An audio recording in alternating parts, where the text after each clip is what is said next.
Nandun, hindi ka ba kumakain itong mga ito? Ay, kumakain po, sir. Uy, pala. Huwag ka maya. Banat na. Hindi po kasi ako marunong magkamay. May kamay siya, di ba? Ba't hindi lang gamitin? Kung ayaw yung food, kahit huwag mo na pilitin, okay lang sa kanila yan, ha? No, it's okay. I'm just trying to observe kung paano ginagawa. Meron akong talent na hindi mo pa alam, boss. Magkamay. Turo ko po sa inyo. So, yan. Gamitin mo ito. Tapos, kukuha tayo ng kanin. Tapos, lalagyan mo ng ulam.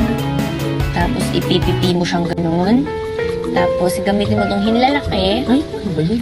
Para itulak mo sa bibig mo. Baka-arte naman nito. Tutorial pa. Ate, gagawin mo. Mas magaling sa mga si Kring-Kring magkamay kaysa dyan eh. Pipiin mo. Ayan. Tapos, ayun na. And then, subo. No. Sulak mo. Hindi kasi ganun. Ganun. Ganyan. Tulak. Tulak. Damihan mo kasi yan. Ang konti No, naman. practicing. Tulak. Yan. Very good ka dyan. Tulak.